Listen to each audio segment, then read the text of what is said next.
Assalamualaikum warahmatullahi wabarakatuh. Salam sejahtera bagi kita semua.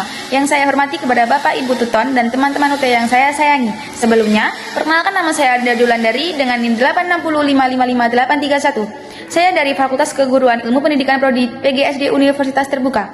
Video ini saya buat untuk memenuhi tugas tutorial online mata kuliah Filsafat Ilmu. Halo Sobat UT. Presentasi kali ini kita akan membahas peran filsafat ilmu dalam memperkuat ilmu pendidikan. Yang pertama, bagaimana filsafat mengawasi dan mempertanyakan eksistensi keilmian serta nilai-nilai dalam ilmu pendidikan.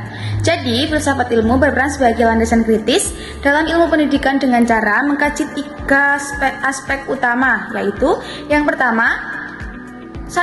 Ontologi, mempertanyakan apakah pendidikan itu objek yang dipelajari serta realitas dalam dunia pendidikan. Yang kedua, epistemologi, mengkaji bagaimana pengetahuan diperoleh, metode yang digunakan, serta kebenaran ilmiahnya. Yang ketiga, aksiologi, menilai manfaat dan nilai-nilai yang terkandung dalam pendidikan, seperti etika, moral, dan tujuan pendidikan itu sendiri.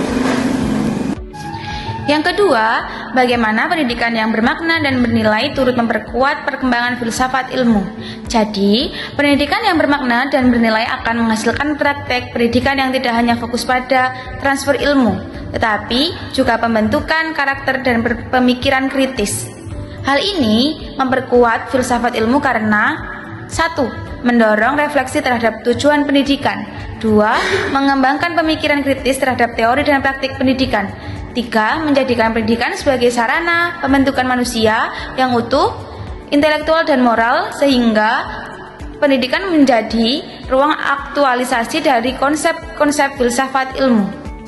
Yang ketiga, mengapa filsafat ilmu disebut sebagai pisau analisis, ontologi, epistemologi, dan aksiologi? Jadi, filsafat ilmu disebut juga sebagai pisau analisis karena digunakan untuk mengkaji masalah pendidikan secara mendalam melalui tiga pendekatan. Yang pertama, ontologi, menganalisis hakikat masalah. Misalnya, apa itu belajar? Yang kedua, epistemologi, mengkaji cara memperoleh solusi, metode pembelajaran yang tepat. Yang ketiga, aksiologi, menilai dampak dan nilai dari solusi tersebut. Contohnya, apakah bermanfaat dan etis? Yang keempat, contoh konkret penerapan filsafat ilmu dalam praktik pendidikan.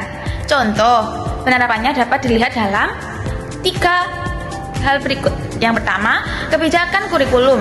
Penyusunan kurikulum mempertimbangkan nilai aksiologi, isi materi, ontologi, dan penyampaian epistemologi. Yang kedua, proses pembelajaran. Guru memilih metode pembelajaran aktif karena diyakini lebih efektif secara epistemologis dan bernilai bagi perkembangan siswa. Yang ketiga, penilaian pendidikan, yaitu evaluasi tidak hanya mengukur kognitif, tetapi juga sikap dan keterampilan sebagai bagian dari nilai pendidikan.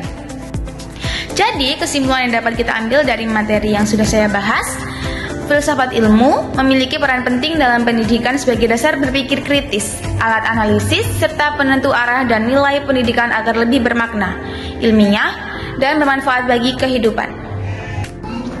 Sekian presentasi dari saya. Jika ada salah kata, saya mohon maaf. Wassalamualaikum warahmatullahi wabarakatuh.